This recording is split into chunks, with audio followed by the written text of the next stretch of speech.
राजा का बचपन बिहार के एक छोटे से गांव में बीता था। मिट्टी की खुशबू, खेतों की हरियाली और माँ के हाथ की बनी खिचड़ी, यही उसकी दुनिया थी। उसका घर कच्चा पक्का था, लेकिन उसमें जो सुकून था वो शायद किसी महल में भी नहीं होता होगा।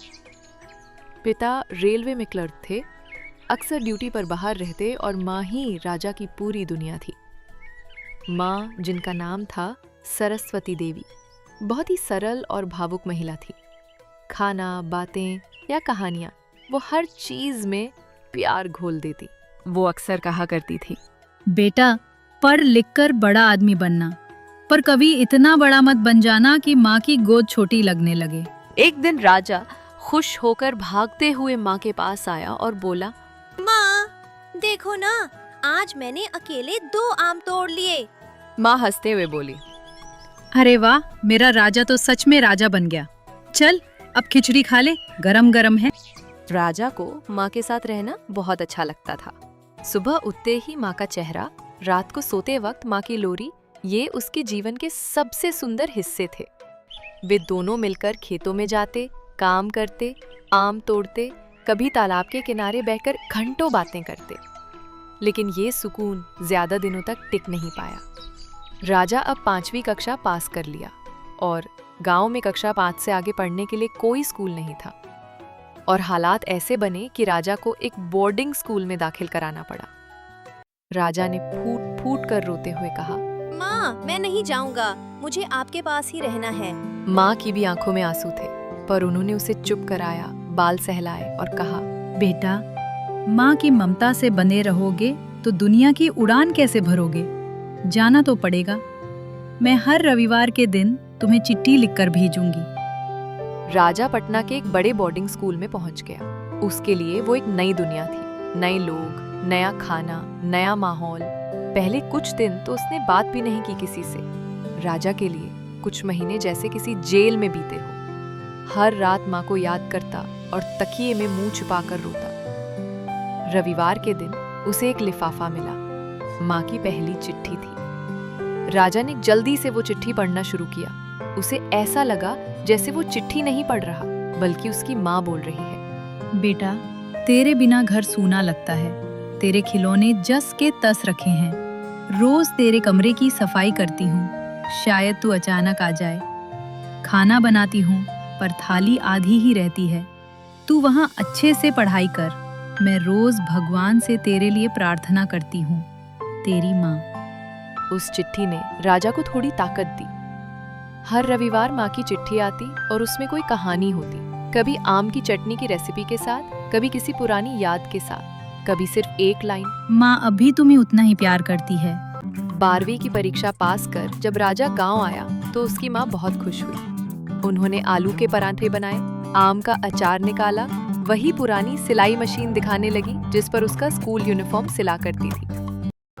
कुछ दिन रुकने के बाद राजा को कॉलेज की पढ़ाई के लिए शहर जाना पड़ा। माँ ने बस मुस्कुराकर कहा, अगली बार जरा ज्यादा दिन रुक जाना बेटा। राजा हर रविवार अपनी माँ से फोन पर बात करता था। माँ कभी अपने दर्द का जिक्र नहीं करती, पर उनके शब्दों में एक खालीपन झलकता था जो राजा कभी समझ नहीं पाता था। सालों बाद राजा ने इंजीनियरिंग की, फिर एक मल्टीनेशनल कंपनी में नौकरी मिल गई। फिर अमेरिका जाना हुआ। वहां उसने एक भारतीय लड़की से शादी कर ली, लेकिन ये खबर अपनी माँ को नहीं बताया। अब जब भी माँ का फोन आता, वो उसे गांव बुलाती, लेकिन वो अगली छुट्टी में आने को बोलकर टाल देता। अब राजा ने फोन करना कम कर दिया था और चिट्ठियां लिखना तो कब का बंद कर चुका था। माँ ने चुपचाप सब सहा, कभी शिकायत नहीं की, पर अब वो पहले जैसी नहीं रही। चिट्ठियों का इंतजार अब भी रहता था, पर अब वो लिखती नहीं थी। एक बार फोन पर माँ ने बस इतना कहा, बेटा, तुम खुश हो ना? बस वही काफी है। राजा को तब महसूस नहीं हुआ, पर माँ की आवाज में एक अजीब सी थकान थी। उसने कहा, माँ, मैं अगली छुट्टियों में आऊंगा। लेकिन वो छुट्टियां कभी आई ही नहीं। समय बीतता गया। एक दिन राजा को इंडिया से एक कॉल आया। पड़ोसी ने बताया, हाँ, राजा, तुम जल्दी से गांव आ जाओ, तुम्हारी माँ अब नहीं रही। राजा की दुनिया जैसे थम गई। उसने तुरंत फ्लाइट पकड़ी और भारत आया। घर पहुंचा तो सब कुछ वैसा ही था जैसे उसने छोड़ा था। माँ का कमरा, उनकी चाय की प्याली, वो पुरानी सिलाई मशीन, सब वही रखा था। पड़ोसी आंटी ने उसे एक लिफाफा थमाया और बोली, तेरी माँ ने मरने से पहले ये तेरे लिए छोड़ा था। राजा के हाथ कांपने लगे। उसने लिफाफा खोला। अंदर माँ की आखिरी चिट्ठी थी। बेटा, जब तू ये चिट्ठी पढ़ रहा होगा, मैं इस दुनिया में नहीं होंगी। तू बड़ा आदमी बन गया, मुझे गर्व है। पर बेटा, तू जब भी किसी को गले लगाना चाहे और कोई ना हो, तो याद रखना, माँ तुझसे अब भी उतना ही प्यार करती है। तू जब भी अकेला महसूस करे, याद करना, माँ अब भी तेरे पास है। बस आंखें बंद करके महसूस करना। अब मुझे तेरी चिट्ठियां नहीं मिलती, पर मैंने उन्हें संभाल कर रखा है।